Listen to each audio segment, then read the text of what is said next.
Lockdowns do work, not at stopping the spread of a virus, but they're successful at destroying economies. This virus is statistically as devastating to the population as a bad flu. So why have the governments implemented and held such a disproportionate response, destroying their economies and pretending that it doesn't matter? It's because COVID is the scapegoat and an excuse or an opportunity to bring about their Great Reset. QE started in 2008, following the banking crisis caused by misuse of the lending markets, and the economy has been on life support ever since.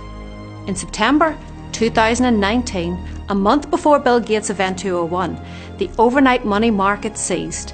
The Federal Reserve had to step in, printing $50 to $100 million per night to try and fix it, but there was no fixing it.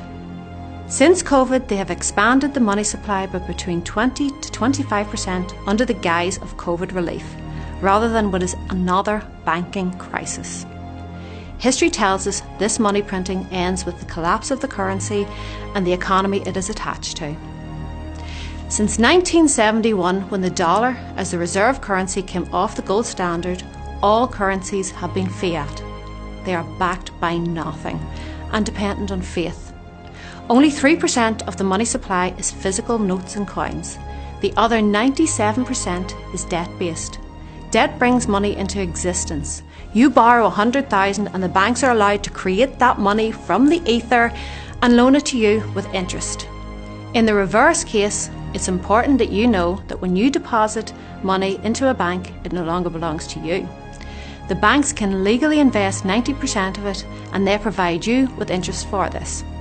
In 2008 we saw bank bailouts, but as of 2014, Ireland and the UK have agreed to bank bail-ins instead, meaning they can legally take your money in a crisis. This is what happened in Cyprus in 2013. The government claims to guarantee a certain amount of deposits, but only hold less than 0.5%, so good luck getting your money back. So the credit markets are under stress.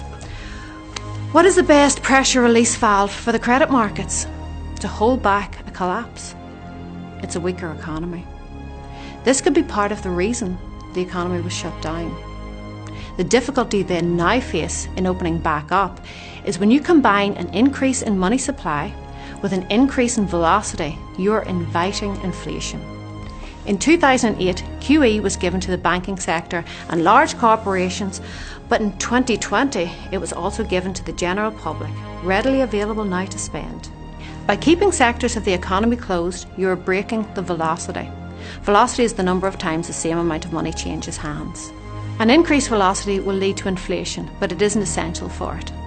Couple this with the inevitable increased demand for debt when the economy does open back up, and people are taking out loans again, and this could pop the debt bubble. This financial system is held together with debt. When you buy a loaf of bread, there could be 10 different transactions of credit to get it to your door between manufacturers, suppliers and distributors. Mathematically, credit is doomed to break, and this will seize the entire economy. This is why the banks were considered too big to fail. If credit isn't functioning, then products won't be created. When the credit market fails, so does the entire economy. So what do they do? Inflation is inevitable. More money is chasing the same amount of goods and services. That's just how money works. It has been evident in property for a long time, but is recently showing up in commodity prices like lumber, copper, and also in food prices.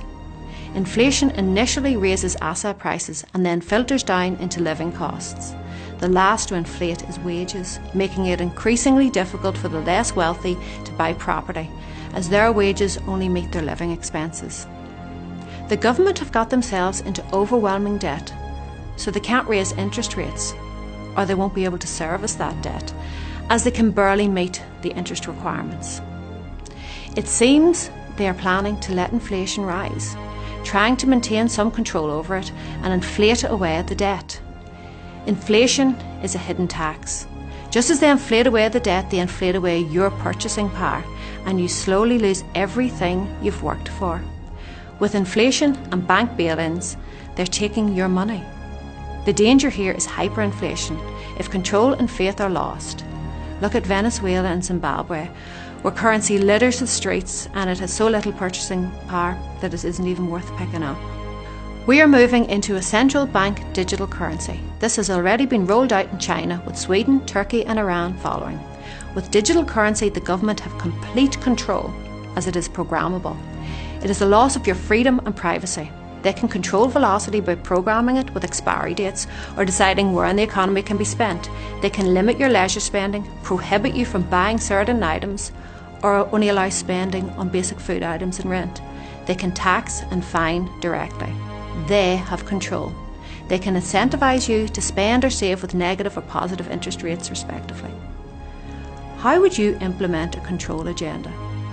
I would collapse the economy so that there's no independent businesses, therefore making everyone dependent on the state.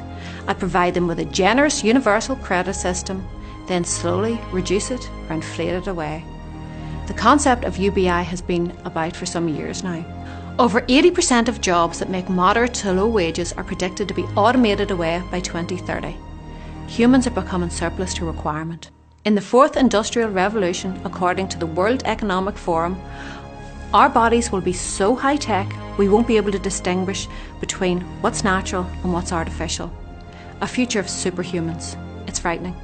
They are also proponents of the green energy carbon tax movement, which, if you look into it, is eugenics repackaged. They are telling us that if we pay more taxes and stop eating meat, it will cool down the planet.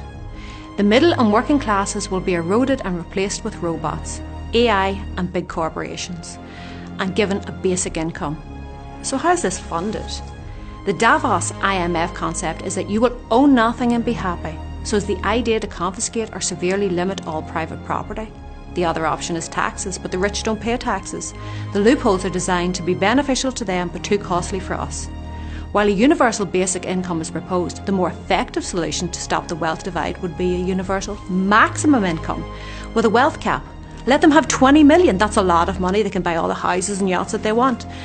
But it would limit their amount of control and influence. This is the biggest heist of wealth transfer in history. The media does not inform you. Its purpose is to distract and advertise to you. The economy has collapsed under the weight of debt-fueled greed, and the media are silent. Billionaires have increased their wealth by 28% during the crisis, gained at the expense of small businesses. The stock market is fake, and it is a rigged game, fueled by money printing and doomed to crash. The old world is not coming back. A group of billionaires are deciding how the rest of the world should live, and they have the ear of the government that claims to represent you. When you hear Johnston, Trudeau and Biden say build back better, that is a Davos concept, a collection of non-elected private billionaire influencers. If we submit to a digital currency, we lose control and privacy. This is what you really need to wake up to. Furlough is psychological prepping for UBI. You're not being paid to stay at home, you're being paid not to revolt. If you know that pounds, dollars, etc. are losing purchasing power, why would you keep them? This is why people are moving to hold assets such as silver, gold, land and property instead, and transferring currency to crypto to outrun the inflation that is already becoming evident. There's also a ridiculous increase in shipping costs. COVID impacted the supply chain. China stockpiled containers and the system broke. This led to a problem with stock on shelves. When it is fully operational again, the additional costs will be passed on to the consumer. It would be wise to buy supplies to combat any shortages while the system resets. Better looking at them than looking for them. Hold gold, silver, crypto to maintain a degree of autonomy from the upcoming digital system. I am not a financial advisor. I would advise you to do your own research and find what works for you. The problem is our fiat currency is failing. Thousands have preceded it and they've all failed due to debasement of the currency. We have to be aware of this so we can prepare and work to fight against the oncoming erosion of our freedom and of our privacy.